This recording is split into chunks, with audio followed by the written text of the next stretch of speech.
Apple just dropped the iPhone 17 Pro, and I know a lot of people are already saying it feels kind of boring.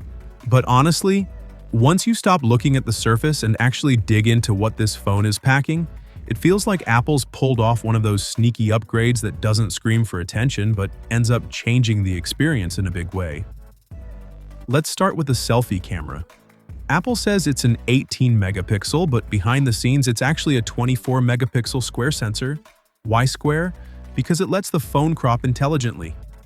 Take a group shot while holding your phone vertically, and it widens the frame so everyone fits in. Shooting solo, it switches back to the tighter crop automatically. And when you're filming, the sensor can literally shift around inside that square to keep framing smooth. It's subtle, but it's the kind of thing you'll use every day without even thinking about it. Zoom fans are going to love the telephoto upgrade. Apple now gives you what they call 8x zoom, but in reality it's clever sensor cropping stacked on top of 4x optical.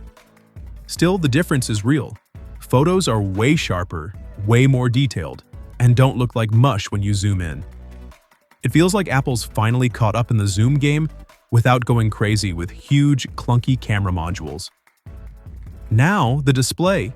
This one is huge. Apple added an anti-reflective layer that basically kills glare. If you've ever tried to read your phone outside, you know how bad reflections can get.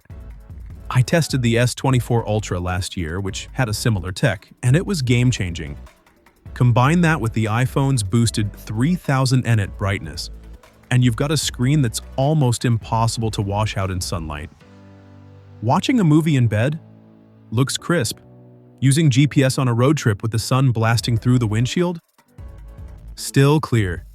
It's one of those quality-of-life upgrades that makes every interaction better. Battery life is another area where Apple went big. The regular 17 Pro now lasts as long as last year's Pro Max, which is nuts. And the new Pro Max packs a larger battery than Samsung's Ultra. That means this phone is built for heavy users.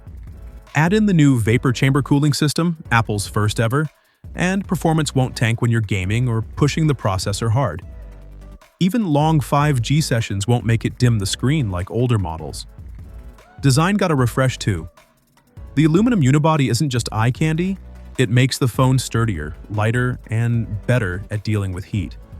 Plus, with Apple switching the back to ceramic shield glass, it should be way harder to crack compared to past generations. That alone is going to save people a lot of heartbreak and repair bills. And let's not skip charging. Apple finally listened. We're now looking at 40-watt charging that can juice you to 50% in 20 minutes. Not the absolute fastest in the industry, but compared to the snail pace of older iPhones, huge step forward.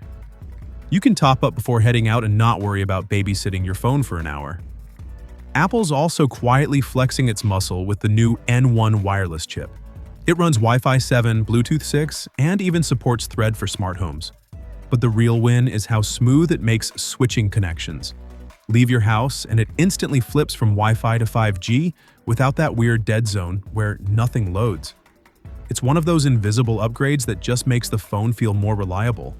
And of course, the A19 Pro chip. It's ridiculous. Benchmarks show it outpacing Apple's own laptops from just a year or two ago.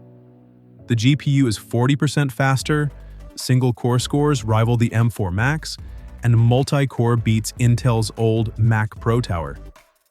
That's workstation-level performance in your pocket, which is crazy when you think about it. So yeah, at first glance, the iPhone 17 Pro might look like another safe, predictable Apple update. But when you add it all up, the camera smarts, the brighter anti-glare screen, longer battery life, faster charging, sturdier build, and a chip that leaves laptops in the dust, this feels like one of those upgrades that sneaks up on you. Not flashy on the outside, but once you start using it, you'll wonder how you ever lived without it. So, what's your take on this? Which one do you prefer? Share it down below in the comment section, and I'll see you all in the next one. Until next time, take care.